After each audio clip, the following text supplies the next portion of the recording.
welcome to do so during the board's regularly scheduled meetings held twice monthly. And we'll go ahead and get started with the county manager update.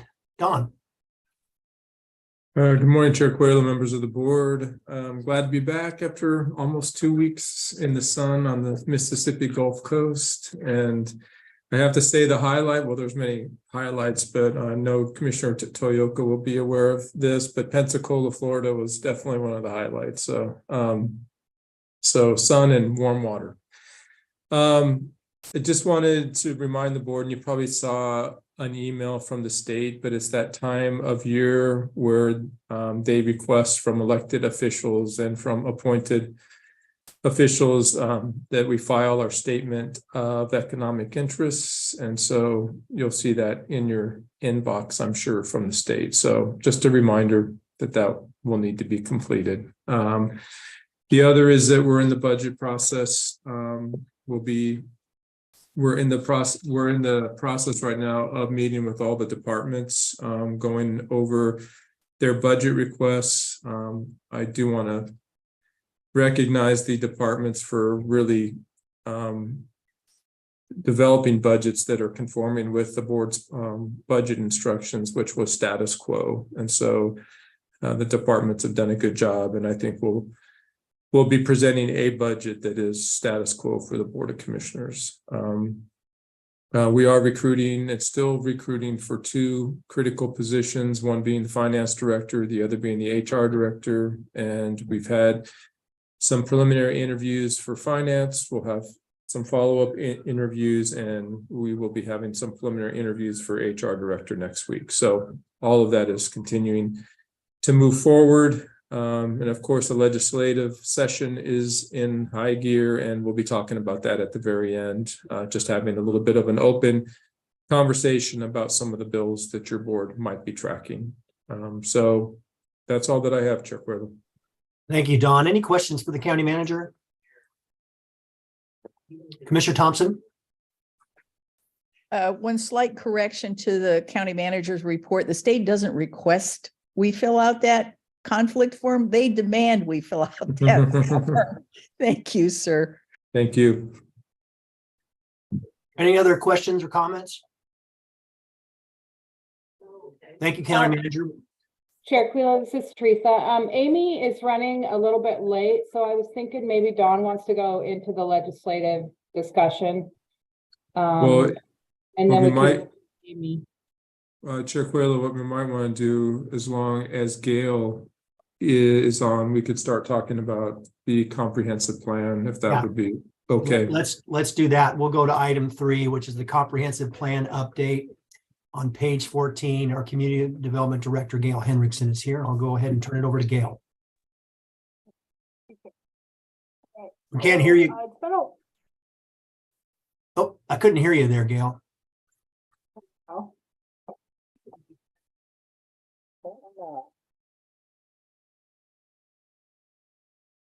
Oh.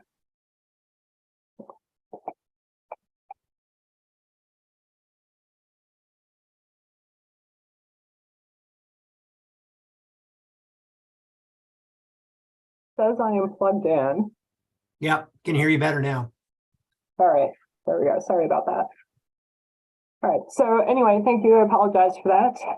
It's been a while since your board has seen the comp plan. It has changed a bit since your last viewing, which was scheduled for September 14th. Just to give your board a little background again and remind us of how we got to the point where we're at right now. We started our comp plan update process back in February of 2019. And over the course of the past 4.5 or 5 years, we have been, we had several stops and starts for a variety of reasons, one of which was COVID and the need to readjust how we met and how we conducted our meetings.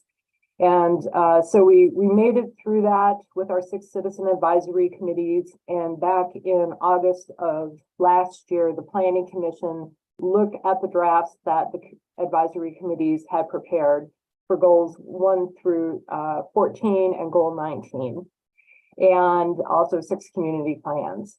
So the Planning Commission back in August of last year reviewed those materials and sent them forward to your board with a recommendation that the board adopt them as presented.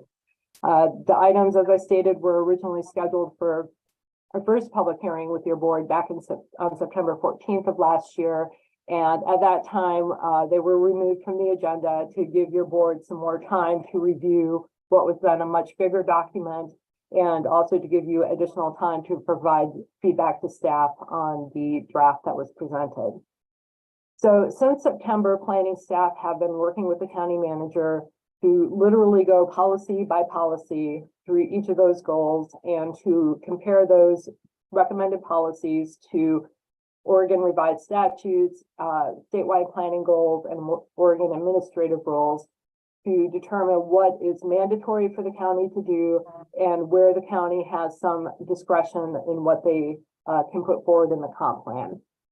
And so you'll see that the version in your packet today is the clean version, but links were provided to the strike through underline formats of those documents. The other major change that you'll see is that we've pulled almost all of the narrative out of each goal, and that has been placed into a separate background report, which was also linked in your agenda package today.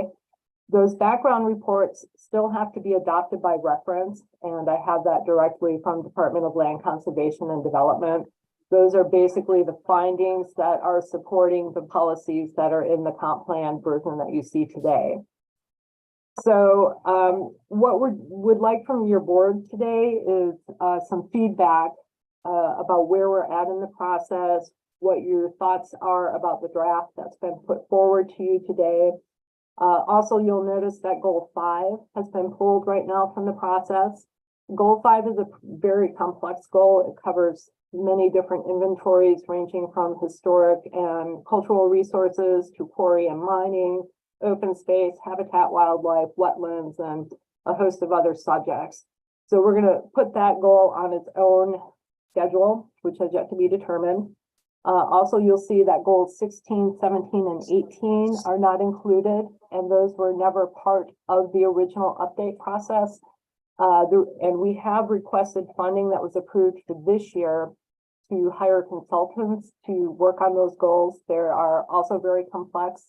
Goal 16 deals with estuarine resources, goal 17 with coastal shorelands, and goal 18 with beaches and dunes.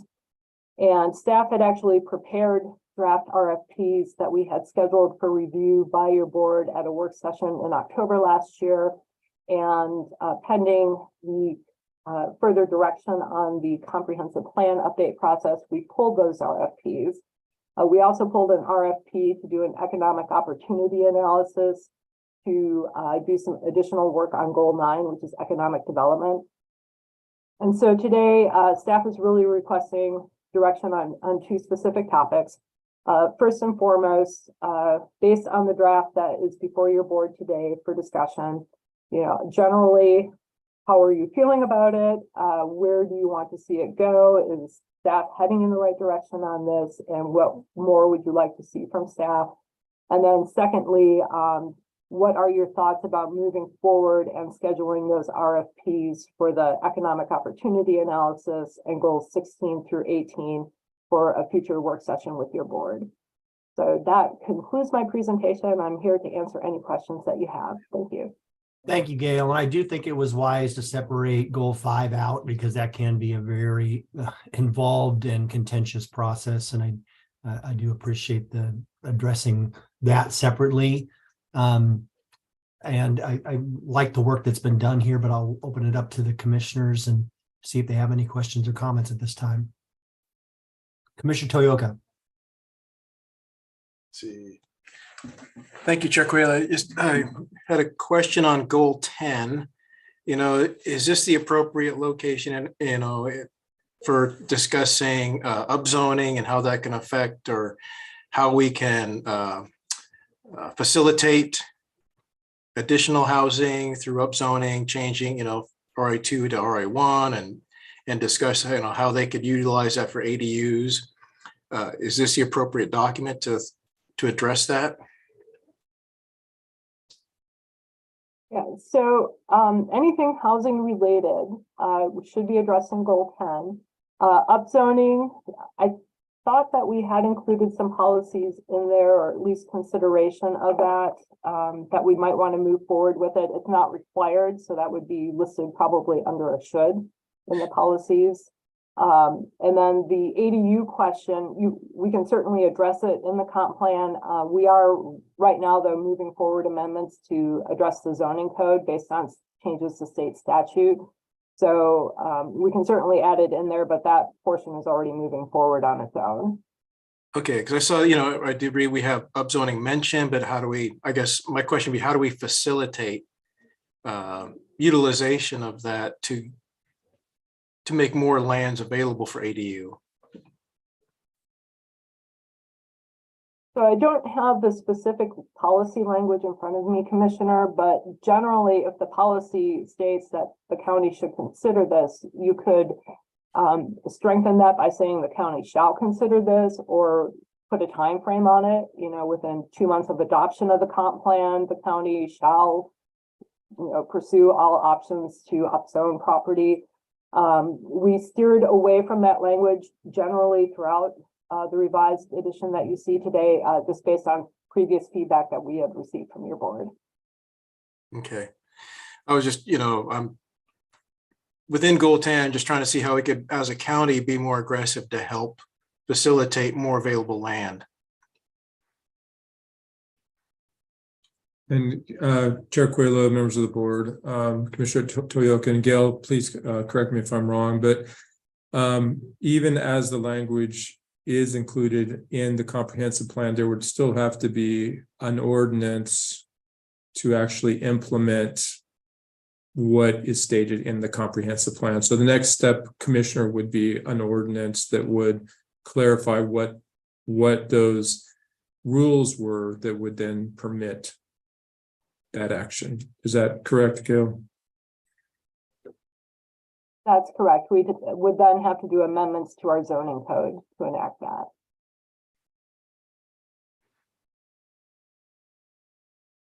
All right, Commissioner Thompson.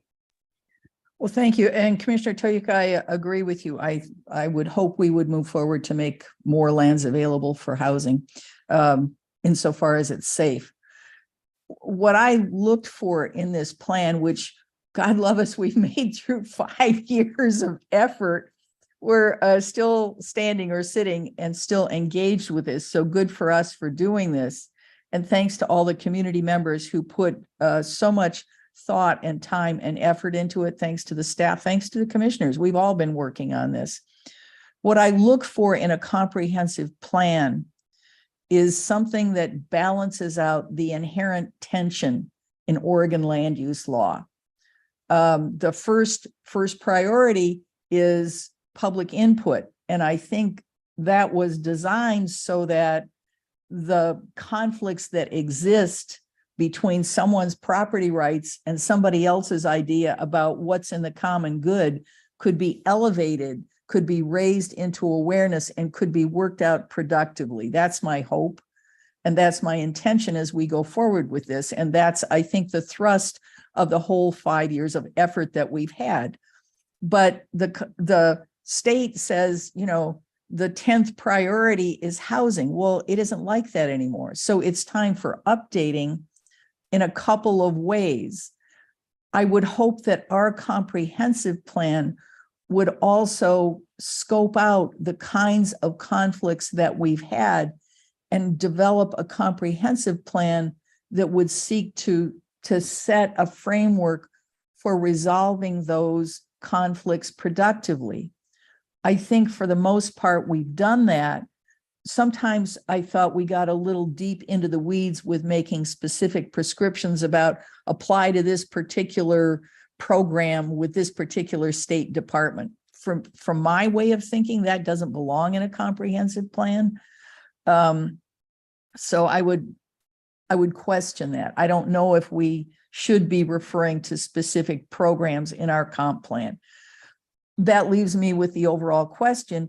If we are moving forward with this, to what extent do we incorporate within our processes as a county the revision of this, because it should be, so far as possible, I think, a living document so that we keep feeding into it and make progress so that it's alive and growing and responsive rather than set in stone.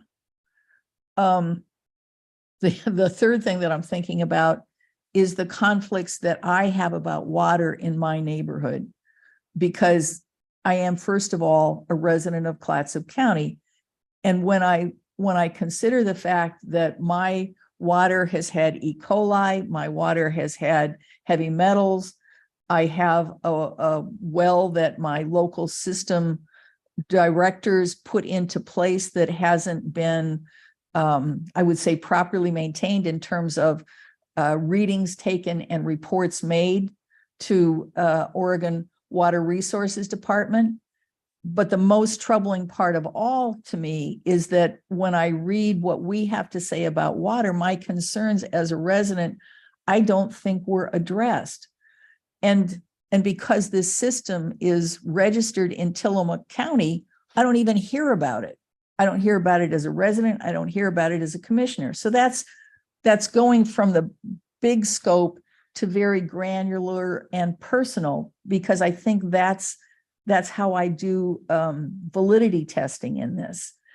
Now, how do I suggest that we change this? I'm not sure at this moment, but I think if we're looking at ways to adapt the comp plan as we go on, I'd feel reassured. So, planning director, that's a long way of asking, how are we going to modify this comprehensive plan with current information to keep it a live document?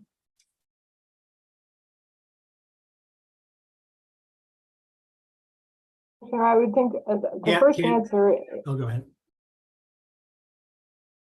not wait 40 years to update it. I think that's caused a lot of issues. Typically, the state recommends that local governments look at minor and major amendments. Minor amendments are usually maybe annually, every 1 to 2 years. Major amendments may happen less frequently, but they make bigger changes to your comprehensive plan.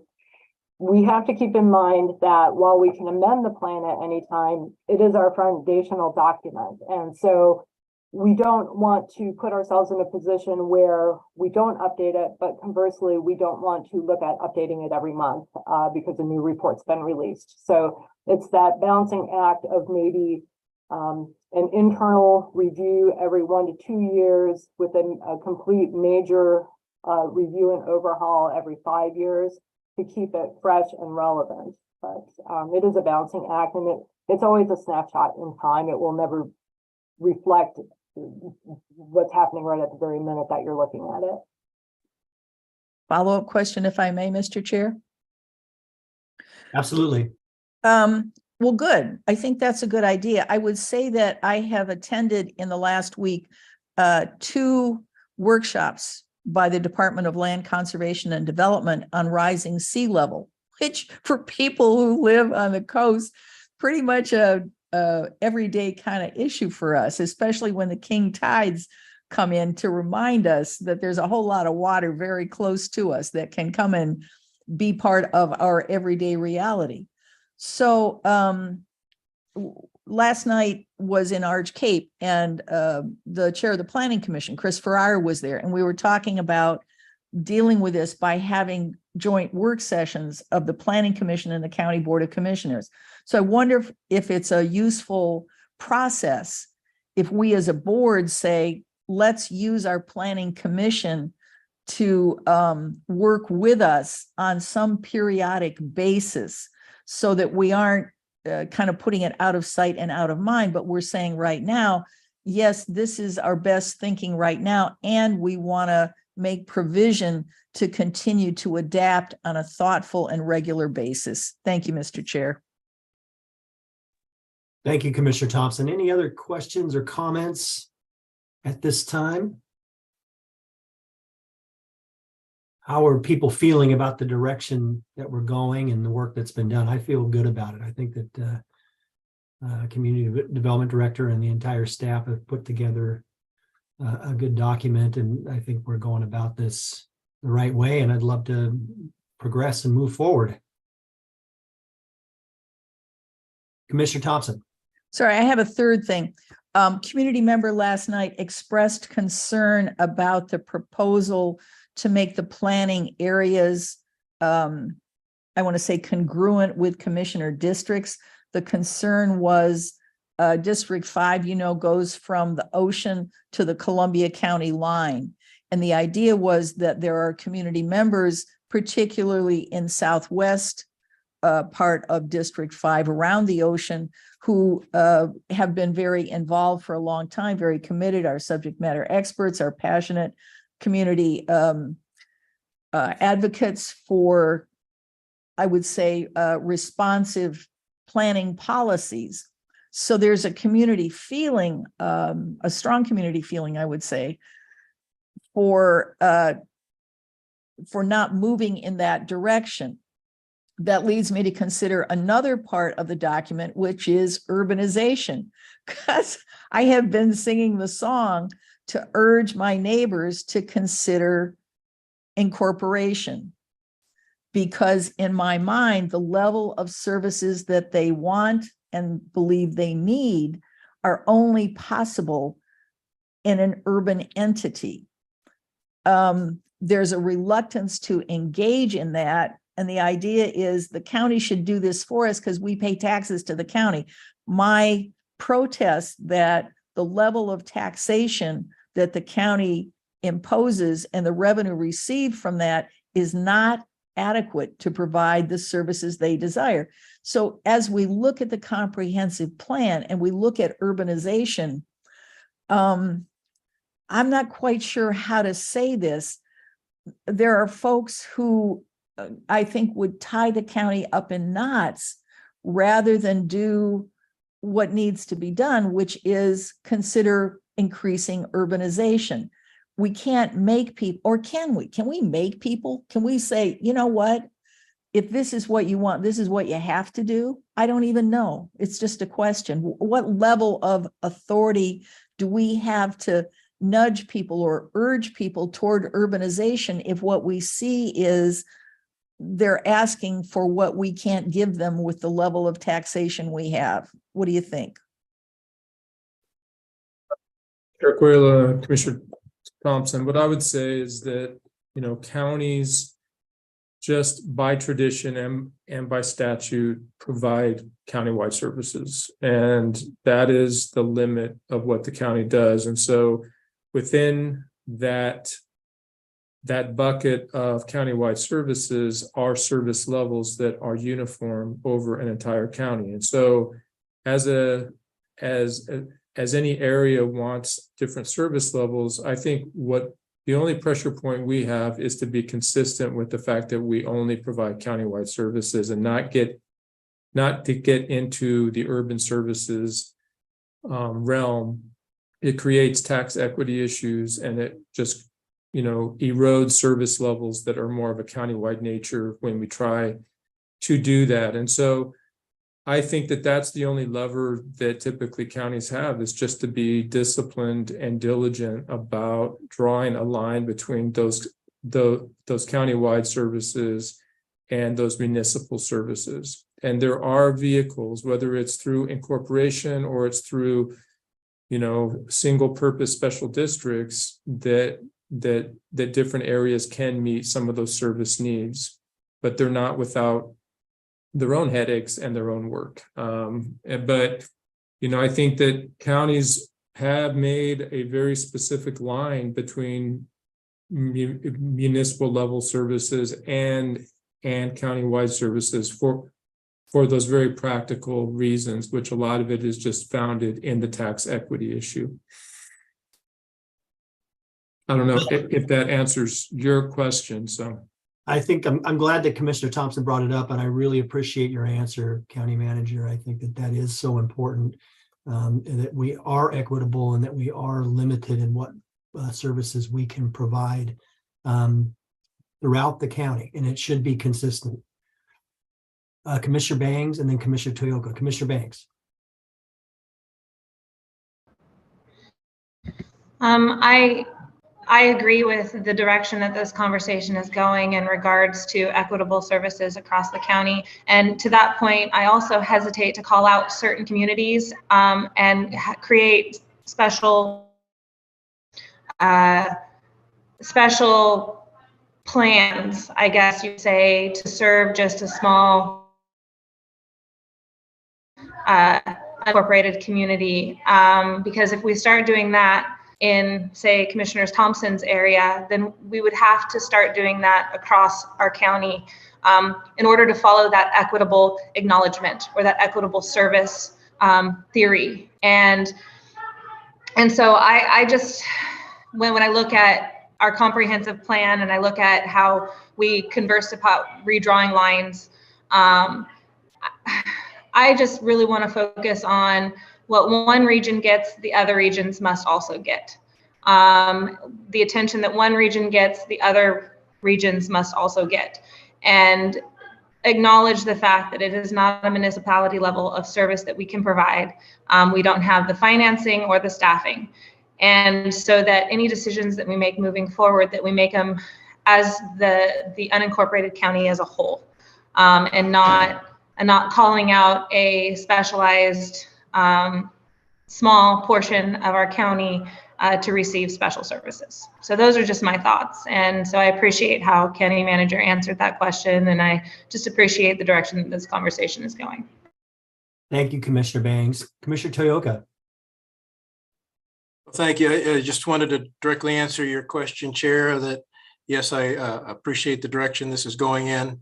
Wanted to thank Director Henriksen, Gail, and you and your staff for the wonderful light reading in the evenings to get through all these.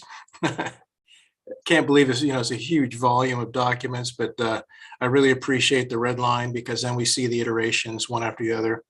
And then to Commissioner Thompson's point, I do agree that if we had some kind of, basis quarterly or whatever, joint planning commission and county board of commissioners, that would really help to maintain that we're on the same page as we move forward, and these iterations don't have to be so dramatic. If we're all going in the same direction, have the same focus for the county, I think it helps that coordinated effort. So I would agree that, joint planning between planning commission and board of commissioners would be beneficial. Thank you. Thank you, Commissioner Toyoka. Good points. Commissioner Bangs. I just forgot to answer your question, and I appreciate that we're moving forward, and I would like to continue to do so.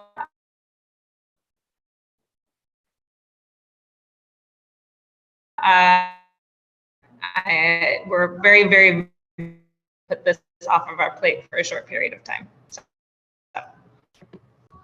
Thank you, Commissioner Bangs. It cut out a little bit there, but I think I heard you say that you appreciate the document and the way that we're going. So yeah, we can continue to make progress. And welcome, Commissioner Webb.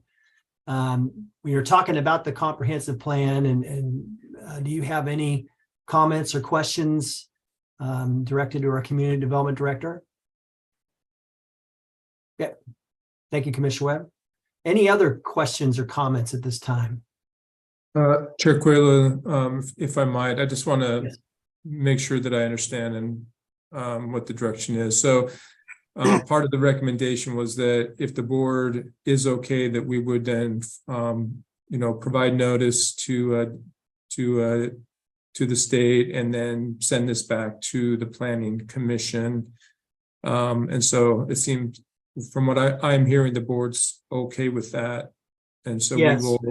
we will do that. The second part is that we did budget for some additional work on, I'm going to get the goals wrong, Gail, 16, 17, and 18. And so if your board is okay, we will prepare a work session to come back and to talk about what those next steps are so we can move that ball forward. And it looks like you're Yes. in agreement with that too. Okay, Yeah, thank you. I think we're all in agreement with that on both points. Okay, thank you.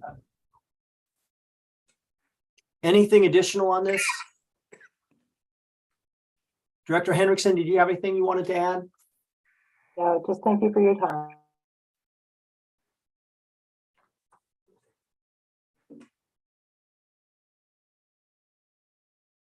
Chair Quila, you're I'm sorry muted. about that. I'm muted. Sorry.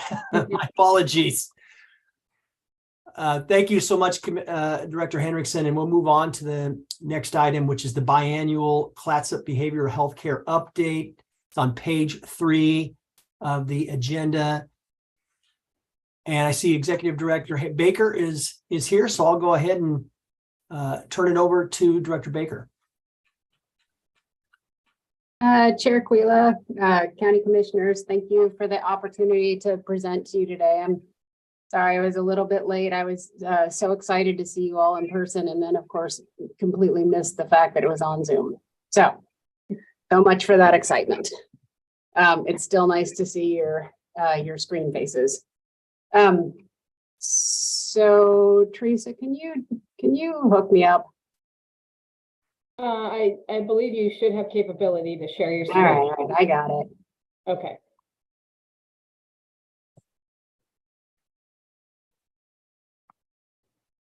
There you go.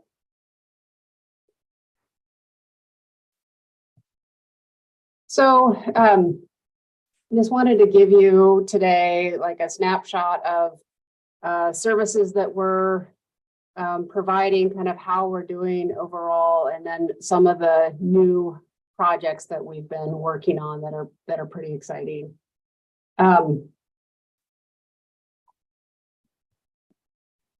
So the snapshot in time is basically December 2021 through November 2022.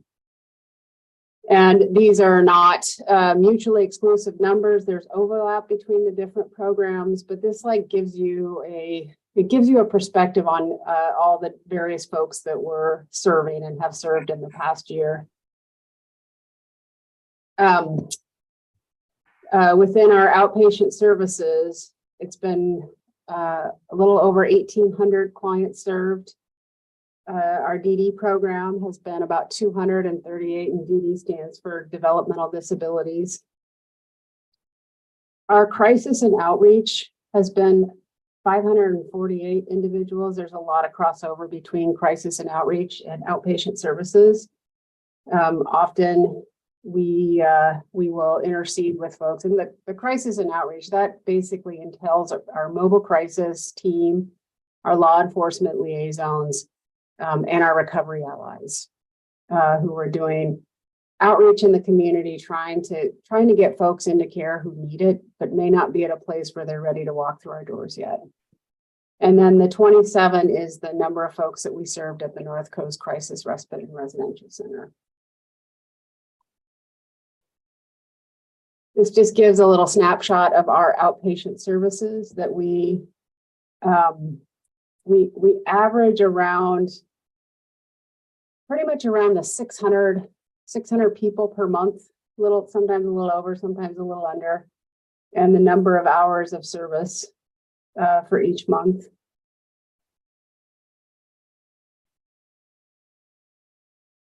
This is our Recovery Ally Crisis and Rapid Access Center. You can see the numbers fluctuate a little bit. I think there's some seasonality to when folks access our services, but it's somewhat unpredictable. I really made this slide for our internal staffing purposes. This is the number of service providing employees, and you can see it's trending up from December 2021. And this is the slide that I like to share when people say that they're feeling overworked. The number of folks who are actually seeing clients is increasing, which is a good thing. For our outpatient services, so we served 1,153, and when I first started at Clatsop County, generally speaking, in order to receive services, you had to go through the intake process. And so that means going in and getting an assessment and a treatment plan. We really built out what I like to refer to as the front porch of the house, which is basically the welcoming committee. That's the crisis team and the rah-rahs, the people who go out and try to engage people and get them onto the front porch. The formally admitted into services, that's the house. Like they're at a place where it's like, okay, I'm ready to work on some things. So that's the number of folks that we formally admitted into service. We have about 124 average length of stay. Obviously, some people are much higher. Some people just come in for a few services. Sometimes just the act of talking to somebody once is enough for some folks. The demographic of the population we're serving matches the demographic of the county.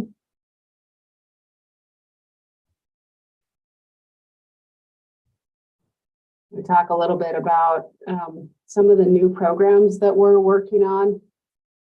But I want to try this infographic out on you.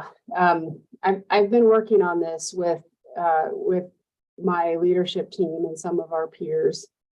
So this is as the community mental health director, it's always hard to explain to folks like why are we prioritizing some of the programs that we're developing.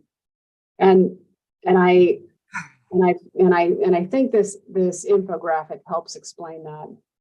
And essentially, if you think about like overall well-being as a house, the foundational need, like you cannot build a house unless there's a foundation, and the foundation of that house is housing for folks. They can't work on any kind of well-being, any kind of treatment needs, none of that unless their basic needs are being met. And that's part of the reason why, as an organization, we've been hyper-focused on the housing and building housing.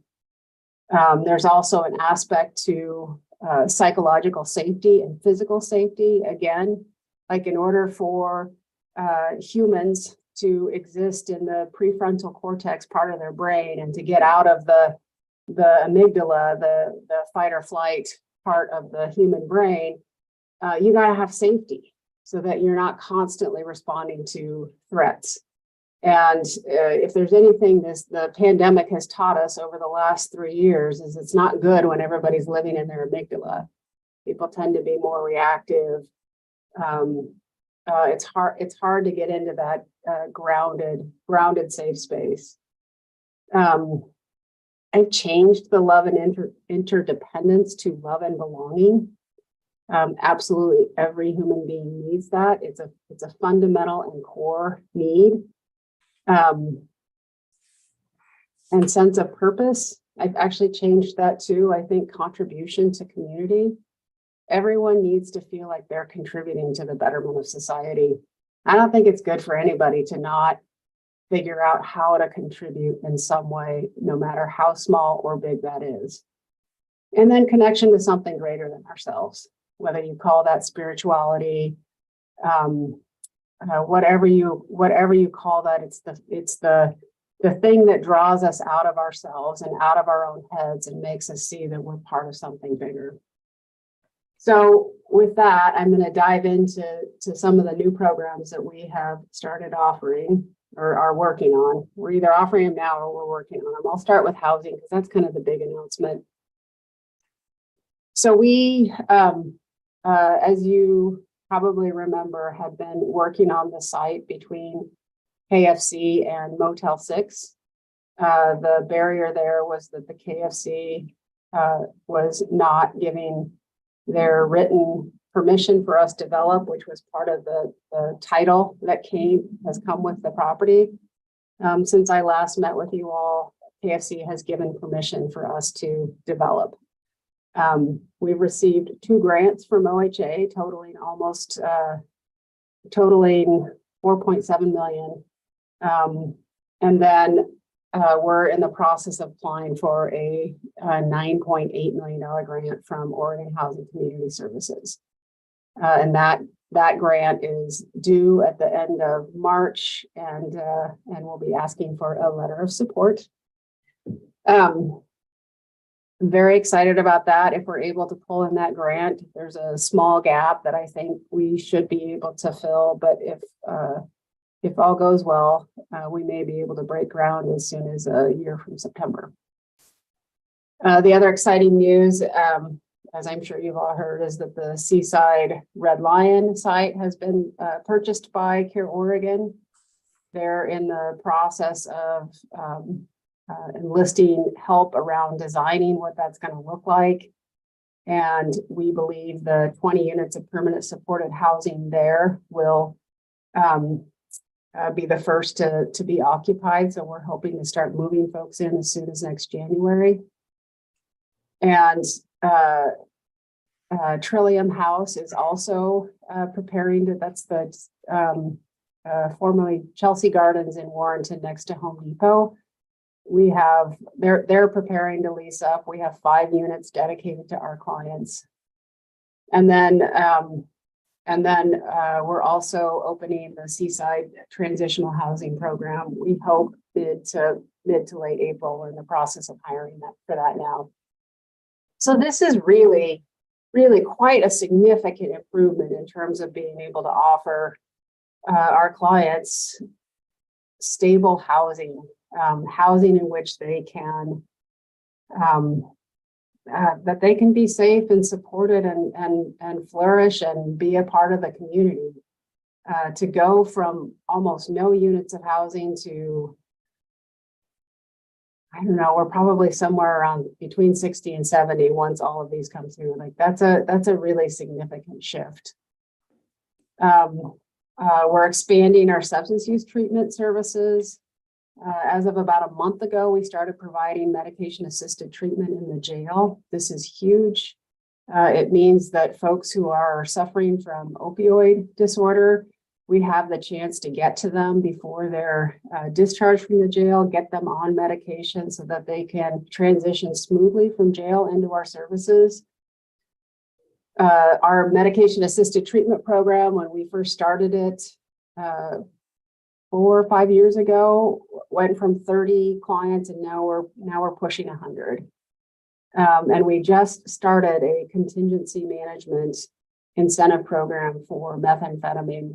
Unfortunately, are not the evidence around treating methamphetamine disorder is not great at this time. There's some evidence around prescribing a mixture of Wellbutrin and Suboxone, but it's not as promising as Suboxone for opioid disorder. So contingency management is a really fancy way of saying we're paying people for clean UAs. And when I say clean UAs, I mean clean from methamphetamine. We based our program on research that's out there that demonstrates that there's been success for that. And frankly, methamphetamine is so damaging to people and so disastrous for the community at large that I would be willing to try almost anything to try to help folks recover from that. And then lastly, I'd be remiss if I didn't talk about intensive in-home services for kids. We've been building that program for the last year. It is a service that we offer for kids who are having really high behaviors, high needs. And it's all community-based, in-home based.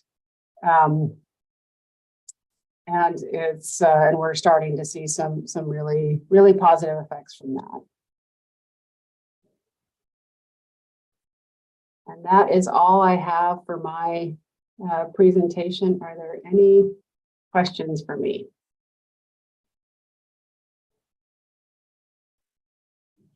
I see Commissioner Thompson. Commissioner Thompson? Well, thank you, sir. Amy, thank you. This is really wonderful. I love your graphic. The only thing I would say, I don't think we're getting out of our heads. I think we're going from the left side of our brain to the right side of our brain, when you know what I mean. But you've really described a healthy community for which we all should be aiming. Yes. Well done, because that's universally applicable. Well, and sorry, since you opened that can of worms, I'm going to jump on it because I can't help it. Like I would way rather talk about like what healthy communities mean than always being in the reactive position of trying to treat illness. And there are some commonalities around human needs and you know, what if we designed our healthcare system around what keeps people healthy versus treating them once they became sick. And those are the conversations that I'm starting to engage in, that I'm very excited about. And am glad you're excited about it too. Well, and if I can follow up. So Amy, my enthusiasm, my praise is tempered by the fact that there is no seat, there is no voice or vote for a Clatsop County Commissioner on the board of the Coordinated Care Organization. You sit on that board, other community members sit on that board. You don't sit on the board? Okay. Other community members, other community members sit on that board. I've got a conversation scheduled for the day after tomorrow about this very issue. I'm not going to leave it alone. We commissioners take an oath of office. We swear to be the mental health board in this county. We don't have the capacity to deliver on our oath of office absent a seat on that board. So well done with what you're doing. I want to support you. I want a seat on that board for a member of the County Board of Commissioners. Thank you, Mr. Chair. Thank you, Commissioner Thompson. I see Commissioner Bangs. I thank you for all of the infographics and descriptions of what's going on currently at CBH. I know that you're probably at max capacity like we all are, and the majority of our staff is probably at max capacity in the county. I'm just curious, and this is just me throwing out ideas. Is there any forum where we can sit down and discuss potential like group support programs or community? I know you engage a lot one-on-one with individuals in crisis, but then when they're post that major crisis and they're starting to get a handle on their mental health, is there a way that we can, as a county, facilitate group sessions so that people can be around like individuals who are struggling with like concerns? And I'm mainly thinking pediatrics. I know that, our pediatrics across the state are struggling. I was glad to see that mentioned in the news most recently. So I'm just wondering, is there a capacity for that for us, or should we be looking in a different direction in order to provide that support? No, I think that is great. I think peer support is amazing. I would love to engage with you in that conversation around how to do that and how to do that better. And I just need to figure out when the outpatients director and I have like time aligned so that we can set that up, because what you just described is the love and belonging aspect of my slideshow, which is there's nothing worse than when you're a kid and you feel like you're the only one who's struggling. And of course, we all know that most kids are struggling right now. Like, it's just, the pandemic has taken a toll on them. And so, yeah, I would definitely like to have that conversation with you. Excellent. Thank you. Beth, thank you. Any other questions or comments at this time? Well, Mr. Chair, I would just say I would love to have that conversation with all of us. I mean, I can't imagine that there's a commissioner who doesn't care about the kids in our county. So share the wealth, please. Thank you. Yes, thank you. Commissioner Toyoka. Thank you. Just guess more comment, Director Baker, we were at a public safety meeting and, Amy made a statement about, a lot of the homeless people want to pay taxes, and I've shared that, and a lot of people take that to heart. So a lot of it's gratifying that you and your staff are working on programs that help people transition from a lifestyle to another, a more productive and the lifestyle they really want. Like you said, there's a certain percentage of people that want to be homeless that, don't want to help, but the majority will have the programs, and it's not the enabling, oh, here, we'll give you a tent, or we'll give you $1,000 a month to help, buy more drugs. It's actual help and services that provides a benefit, not only for the individual, but for the entire community. So I appreciate the path that we're taking as a county and that your staff and you are going down. So, and like I said, I've shared your story of, people want to pay taxes, and it really does help change people's perspectives when they hear that as opposed to any other story that they're commonly heard. So thank you, Amy, for all those, your support and all the things you're doing. Good point, Commissioner Toyoka. Do you have any other questions or comments at this time? Thank you very much, Director Baker, for the report. And of course, we really appreciate the collaboration, cooperation throughout the county. We're making progress based on everyone working together. And again, it's much appreciated. And thank you for the report. Have a great day. You too. Thanks. Next item is the legislative update. I'll turn it over to our county manager. Thank you, Chair Quayla, members of the board. This is really kind of an unstructured time for all of us to really talk about the legislative session. As your board is aware, we have PacWest and we have Amanda from the county manager's office who have been tracking all the bills, up trying to keep an updated list of where all those bills are. And of course, it's a very changing and evolving environment right now. But there is a lot happening. There's been bills that the county has been tracking on obviously housing, transient lodging, roads, timber, broadband, and many other topics also. And of course, we're also coordinating with AOC on a lot of those topics. Commissioner Thompson and county staff are also participating as a listener on some of those meetings, just so we understand what the issues are. But as I said, things are moving quickly, and so I just wanted to get a sense from the board about how you're feeling about the support you're getting on these efforts, as well as if there's any specific legislation that your board would like us to keep a little bit higher acuity vision on as we move forward. So it's really just opening it up. Hopefully all the information we've been providing has been helpful. But again, when you have hundreds and hundreds of bills separating the wheat, is sometimes challenging. So I'm just opening it up, Chair Quayla, for any feedback from the board. And Yeah, thank you, County Manager. I had one thing. I know that this morning in the paper, it's talking about the $200 million that was set aside by the legislature for emergency housing and homelessness in Oregon. And that is, of course, to be divvied amongst counties. We were included in the executive order for the governor, but there also is 27 million that's set aside for rural counties.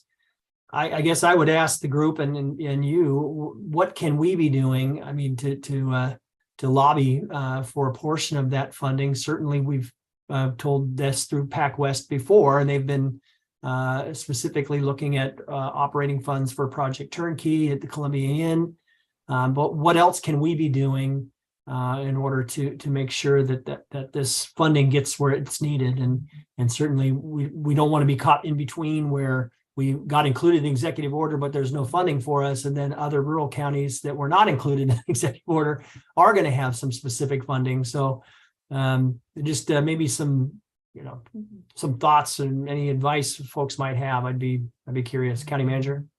Chair Quayla, members of the board, I think we've spoken about this at the staff level, because obviously being included in the emergency order, at least our hopeful optimism placed us to where we would see some additional resources coming into the community. And so as we have seen that may not be as obvious a path as we would like, we've talked about following up with OHCS staff first and just getting a sense of what their reading is of the legislation and the resources that will be available for the counties that were included in the emergency order, and for rural counties more generally speaking. And there just hasn't been a lot of clarity on what that is. And so I think the first step for us is just to speak with OHCS and get kind of a reading. And then after that, I think the board may need to help us pull the right levers in the right places and have a conversation about what the rural counties really need, and really specifically Clatsop County, since we're the only county that's been added to the emergency order, at least last I had heard before I left on vacation. So Yeah. No, I agree. I agree that that's the way to go forward. Thank you, County Manager. Commissioner Banks and then Commissioner Thompson. Commissioner Banks. I had two comments. I wanted to first dovetail on this particular conversation. I'm wondering if we need to explore be prepared, I guess, with an idea if it's like a situation of Project Turnkey, so that we are prepared to present an idea, or that we have something ready to apply funding to. And so I'm just wondering if we should just take that a step further and say, if we get funding, what are we going to do with it? So that we're able to present something to the state that is a comprehensive plan, I guess.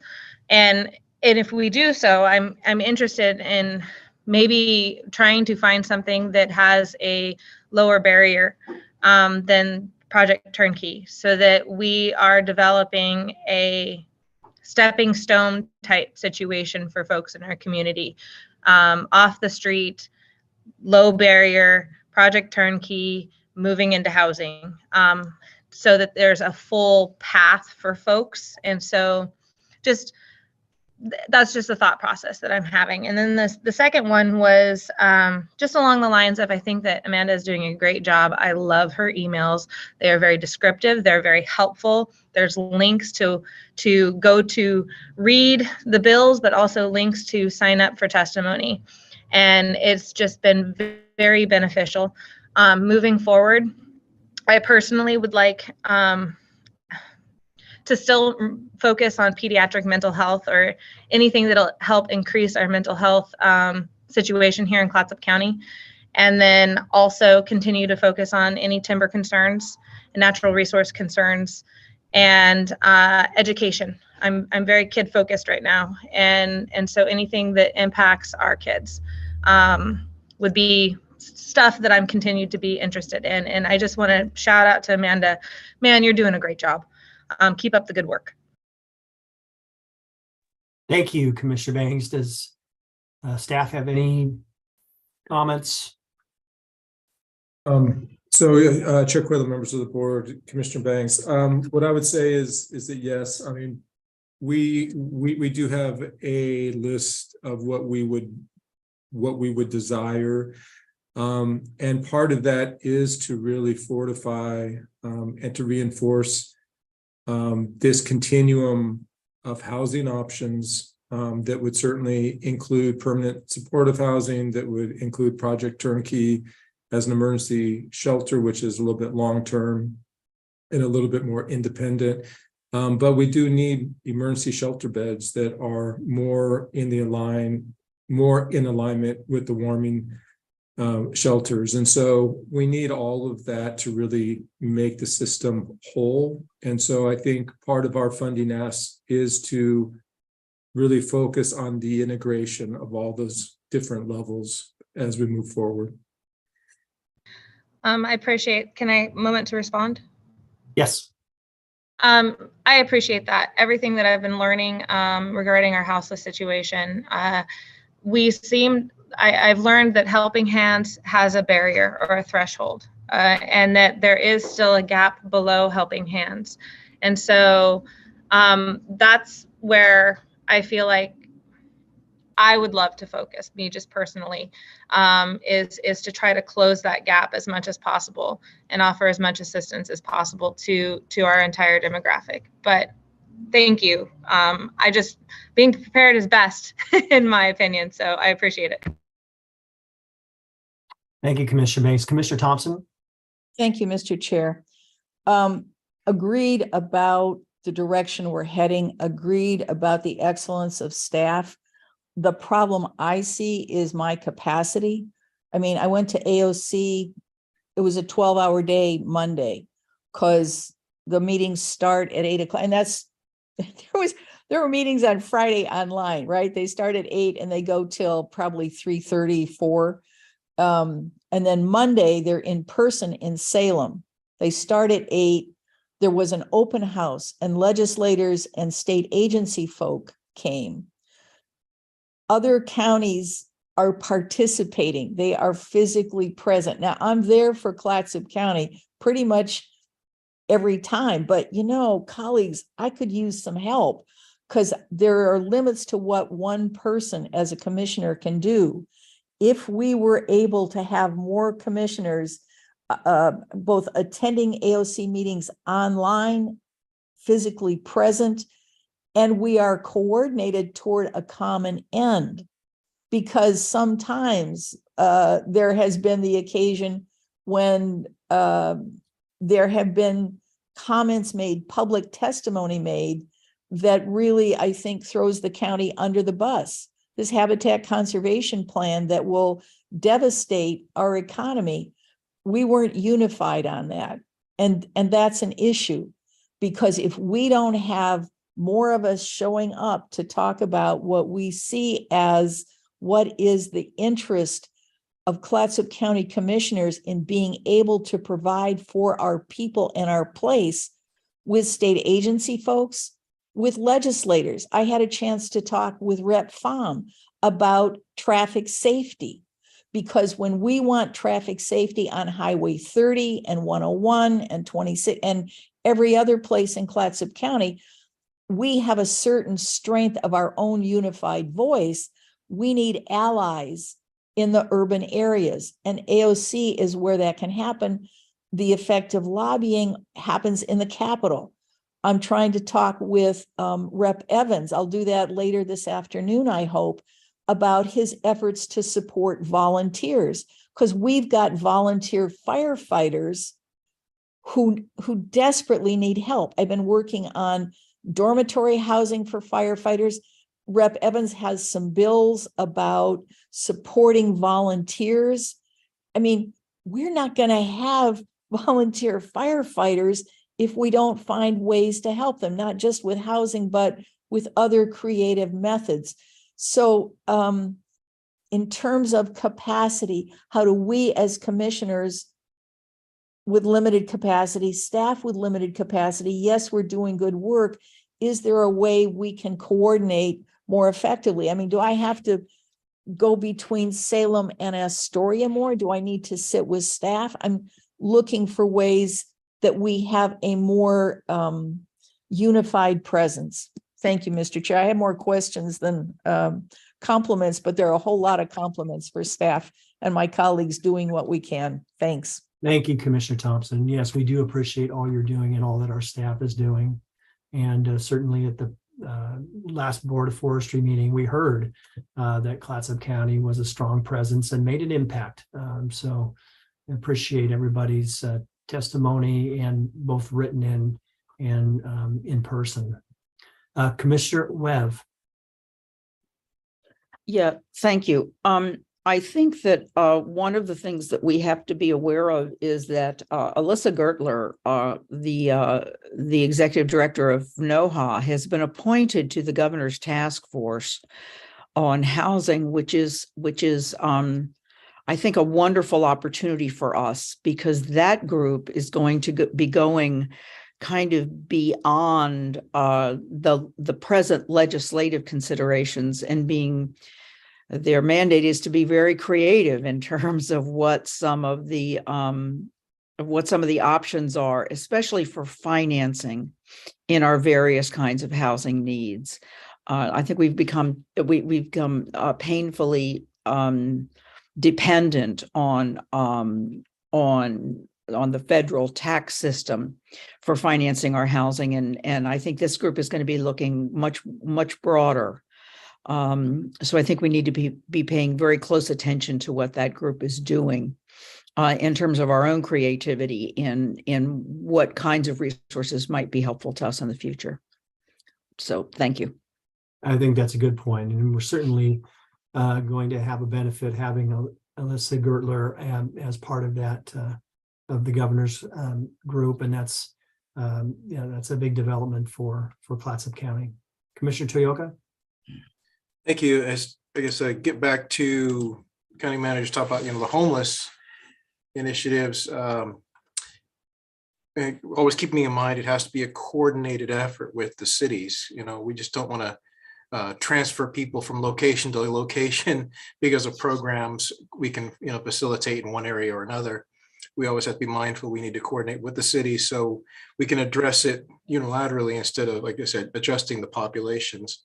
But I do like the concepts of the, no tolerance to homelessness, and then having those locations, whether it's, for unincorporated or cities, that give people a location where services are available to, Tammy Baker's point, to get them the help they need to help them transition from homelessness. I think that would be a big bonus to the county itself, to all of us, if we did that coordinated effort, had that worked on our proposals that do focus on those centers or those locations where we can house, put homeless people, whether it's in a tent or whatever, micro housing or whatever. But we do have that facility to keep them off the streets. Don't enable them with providing them tents and keeping them, enabling homelessness, but let's give them a path out. And I think we can coordinate that effort, and maybe a proposal with the funding available to do such projects like this that we couldn't do otherwise. Yes, thank you, Commissioner Toyoka. Good points, everyone. Does anyone else have any comments, questions at this time? If I, Chair Quilla, if I might, just to piggyback off of Commissioner Toyoka's last statement, is at the last city managers meeting, we had a conversation about creating a table for all the cities and the county to come together just to speak about the houselessness issue and the coordination between programs, resources, opportunity amongst all the jurisdictions, because it is another great example of where coordination is essential to actually implement the outcomes that I think we all need. And, at the very end, what we want to do is we want to provide support to those in our community that are most in need, to give them the opportunity to be independent and as self-sufficient as they can be. And it's just going to take coordination. We have been doing that on the housing issue, but we've been talking about doing that also with the houselessness issue as well. And so that will be something that we will continue to talk with the cities about as we move forward. Thank you. Yeah, thank you, County Manager. And I agree with a lot of what's been said. I certainly believe that we need to make our pitch for resources for housing and for homelessness, and certainly in light of this large bill that was just passed with $200 million in funding. Certainly we have to make a good pitch for why we deserve some of that. And then the HCP to me is such a big deal. There are alternative plans that are out there that wouldn't be as economically devastating as the one that's been proposed. So I believe we as a county really need to make a strong argument about why we need to go a different direction with the habitat conservation plan. You can do it similar to what the private forest accord accomplished. There are ways for the state to enter into a similar private forest accord agreement, and there would be a lot more I think reasonable impacts that would come out of that, but we certainly need to be in the game on that, because we could be the real losers if they decide to go forward with that, and this would impact law enforcement, would impact all of our special districts, college, port, you name it. So this is a big one. Any other comments, questions? Okay. We'll go ahead. That's all we have on the agenda, correct? Yes, Commissioner. Okay. Well, thank you, everyone. Have a good rest of your Wednesday.